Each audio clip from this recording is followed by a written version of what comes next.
E aí, pessoal? Vamos falar de mais um livro? E hoje a gente vai falar sobre O Poderoso Chefão de Mário Puzo e consequentemente das adaptações para o cinema do Ford Coppola. Bem, como foi ler esse livro? Eu vou dizer que foi uma leitura muito interessante. Eu li ano passado, ou foi, foi em 2021, se não me engano. Eu comprei durante a época da pandemia, inclusive. Eu estava lendo ele quando voltou às aulas presenciais, né? Eu lembro muito bem que eu ainda estava lendo ele. Eu demorei um tempinho porque ele é meio grande, eu demoro. Eu já falei isso algumas vezes, né? Que eu demoro mesmo para ler. Mas foi uma leitura muito interessante. Interessante no sentido de que você meio que de conhecer, sabe? A cultura tem muitas palavras em italiano, por exemplo. É um livro que realmente, se você quiser entender um pouco de como é a máfia, etc., é legal de ler. Mas é realmente romantizado. E a gente tem que entender isso, né? Porque muita gente romantiza muito a história. Eu gosto, não é proibido gostar dos filmes nem do livro dessa maneira e tal, ou de filmes sobre máfia, mas muita gente confunde, né? Que às vezes é como se ela não conseguisse separar a versão fictícia da versão real, porque a versão real, né? Em comparação aqui com o Brasil, a gente sabe que a máfia é como se fosse as facções, por exemplo, é uma coisa bem perigosa, bem complicada, né, de se lidar. E muita gente sabe, muita gente eu vejo, né? Existem muitos TikToks, existem muitas trends, por exemplo, de gente se vestindo e dizendo que é da máfia e tal. E muitas vezes é muito estereotipado, é muito baseado nos livros mesmo e nos filmes. E nunca é algo real. E nem é pra ser também, né? Porque tem essa ideia. É como se eles quisessem fazer parte da real, mas sendo fictício, sabe? É aquilo que eu falei, né? Eles não sabem separar. Mas de qualquer forma, é uma boa história se você for ler. Um problema que eu tive com esse livro é porque ele tem. Eu sinto que ele tem muitas cenas que distraem muito, sabe? Tem subtrama sobre um cantor, que é baseado no Frank Sinatra, que eu esqueci o nome dele agora, desculpa. Que, tipo, eu acho muito nada a ver colocar, sabe? Ele tá relacionado com a família, mas além do início do livro, ele não tem importância, sabe? Você meio que lê só por ler. Também tem meio que uma história sobre a a ex-esposa do Sony, né? Porque o Sony morre e tal. E aí meio que vai ter um subtrama só sobre ela. E é legal ter tramas assim separadas, talvez, né? Tipo, muita gente gosta. Só que acaba sendo tipo, sabe? É meio que nada a ver. Eu não me importo muito com elas, com essas histórias, sabe? É legal quando foca só em alguma coisa. Porque esse livro, em geral, eu sinto que, eu não sei, ele quer falar sobre tudo em geral, mas não soa como se ele fosse pra fazer isso, sabe? Porque assim, desde o início a gente sabe o que vai ser o foco da narrativa. E aí então é meio estranho quando ele para a narrativa pra falar sobre esse cantor, sobre essa mulher, etc. E algo que eu gosto muito no filme, no primeiro filme, é que ele não aborda isso. Ele não aborda essas subtramas chatas, assim, né? Como a do cantor lá, ou da mulher. Eles não colocam. E o que eu acho bom porque distrai muito da história. E o filme é grande, é enorme. Imagina se tivesse essas partes também. E não tem necessidade, sabe, de ter. O filme acaba ficando mais focado. Apesar de que eu não gosto tanto do primeiro, eu prefiro o segundo, vou ser bem sincero. Eu não sei por que exatamente, eu prefiro o segundo. Eu acho mais assim, a franquia inteira eu gosto. Eu acho muito épica, muito interessante. Eu li só esse livro, eu não li outros, se não me engano tem outros livros, né? Tem sobre o 2 e o 3, eu acho. Que basearam os filmes. Mas eu só li esse. Só que assim, tem uma parte desse livro que aparece no segundo filme, que é a história de origem do Don Corleone, né? Do Vito. E é muito legal como eles não colocaram no primeiro filme e sim no segundo, porque o segundo filme é muito mais sobre essa dualidade entre o Michael e o pai dele. Então fica legal porque a gente vê meio que as duas histórias de ascensão, sabe? Porque o primeiro é quando o Michael ele entra ali pro negócio da família. O segundo é sobre a ascensão, sobre os negócios, sobre como é essa vida dele. E o último filme é sobre a queda, né? É quando, né? Tanto que é a morte de Michael Corleone que tem no título, se eu não me engano. Que é quando tudo desaba e né, ele morre sozinho, né? Spoiler, né? Spoiler de filme bem antigo, acho que todo mundo já sabe. Porque quem não conhece Poderoso Chefão de alguma forma, até pelo título, sei lá, às vezes as pessoas nem sabem sobre o que é, mas sabe, vocês conhecem esse título, né? Já foi até feito, por exemplo, Poderoso Chefão aqui no Brasil, o filme, ele imitou o título, etc, etc. Hoje em dia eu acho que muita gente leva esse título mais como algo mais galhofa, sabe? O Poderoso Chefão fica realmente só um pouco estranho, mas na época era legal, diferente, né? Como eu dizia. E tipo, o título original é The Good Father, tipo, o padrinho. Talvez as pessoas não sintam impacto, sabe? Aqui eu pelo menos acho que foi uma troca de título interessante. O livro ele também tem algumas descrições de cenas de sexo. E tipo, eu não tenho nada contra isso, né? De colocar nos livros, etc. Só que aqui não. De novo, igual as subtramas, elas parecem que não adicionam nada na história. Você sente que tá ali só por estar, né? Tipo, qual é a necessidade de você descrever cada coisa que eles estão fazendo ali? Não tem, né? Descrever as quantidades de cinza, então não faz sentido. E outra coisa que realmente eu prefiro do filme é porque essas cenas elas meio que existem, mas elas não precisam ser super específicas ali, sabe? Porque elas não têm necessidade, elas não têm importância, tanta importância quanto outras cenas, sabe? Tipo a cena do o Sony, que o Sony ele vai lá pegar uma das madrinhas de casamento da irmã dele e tal.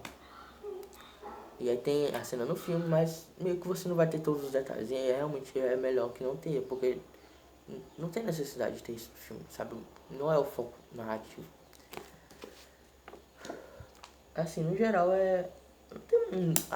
o livro é bem fiel ao filme, tirando essas partes que eles tiram as partes mais desnecessárias. Eu gosto muito como a história do Dom, que ficou no segundo filme. O livro em si, o filme em si, ele enxuga bastante o que tem no livro de uma maneira muito boa. Afinal, os filmes são muito bem feitos, né? O primeiro é considerado um dos, ou se não o melhor filme. Eu acho que isso apesar de que eu acho que qualidade não é igual gosto, sabe? Qualidade é algo que realmente é mais comprovado, mas realmente eu acho que não tem como você dizer que uma coisa é um melhor filme, porque afinal existem vários tipos de filme. Eu acho que talvez ele seja o melhor filme sobre máfia, ou o melhor filme de, sei lá, de ação. Mas, em geral, talvez não o melhor filme de todos, porque existem vários tipos de filmes. Você não tem como definir o melhor filme sobre todos, pelo menos na minha opinião. E até eu mesmo, né, em questão de gosto, eu prefiro o segundo. Então, já vai mudando. Muita gente diz que o segundo ele tem alguns erros, enquanto o primeiro é perfeito. Eu acho o primeiro um pouco... Quando eu assisti, eu achei ele um pouco... Em algumas cenas meio... sabe? E o segundo eu preferi mais. Eu achei mais épico, mais interessante. A história, ela engaja mais, né? Porque a gente fica tendo essas comparações de histórias. Eu acho que é mais legal, porque a história vai saltando entre as duas e elas meio que conversam entre si. Isso é bem interessante. E tem o terceiro, né? Muita gente não gosta muito do terceiro filme, né? É considerado o pior dos três. Eu não acho ele tão ruim assim, a nível de, sei lá, ele ser deportado dos outros. Eu acho ele bom. Eu acho ele ok. Eu realmente concordo que a atuação da Sofia Coppola não é boa. É um dos motivos que as pessoas acham bem péssimo o filme. Realmente eu acho que a parte que... Por exemplo, inclusive nesse terceiro filme ele faz justamente o que o livro, o primeiro livro eu sinto que ele faz, que é focar muito em coisas que não tem nada a ver com a narrativa, né? Que é, por exemplo, esse relacionamento estranho da, da filha do Michael com o carinha lá, o primo dela, tipo... Isso é algo que teria com certeza nos livros, eu não, provavelmente tem no livro, mas no filme não fica muito estranho. E aí você ainda tem a atuação meio estranha da Sofia Coppola. Então, não condiz com a narrativa, sabe? É muito estranho. E não é como se você sentisse que essa parte tem a devida importância que ela deveria ter. Bem,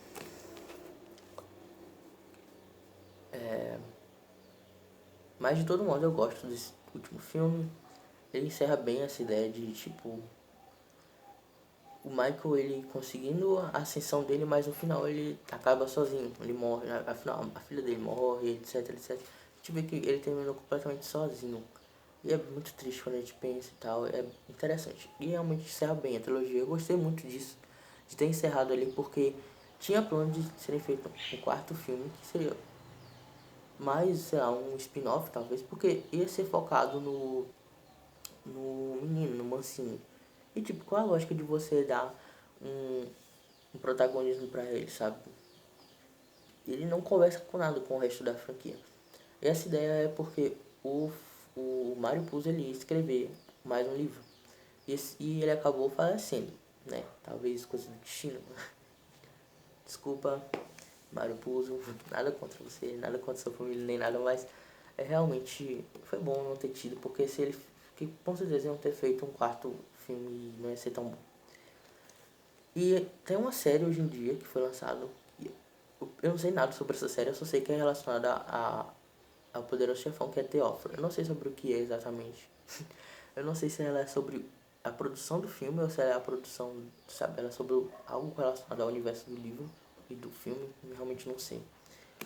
Mas fica aí a dica. Bem, sobre o livro, voltando, eu até que recomendo. Ele é bom, ele não é super espetacular e tal. Ele é um retrato muito da época, porque quando você vai ler meio que as partes que fala sobre as mulheres, muitas vezes é uma visão que já é meio ultrapassada, sabe?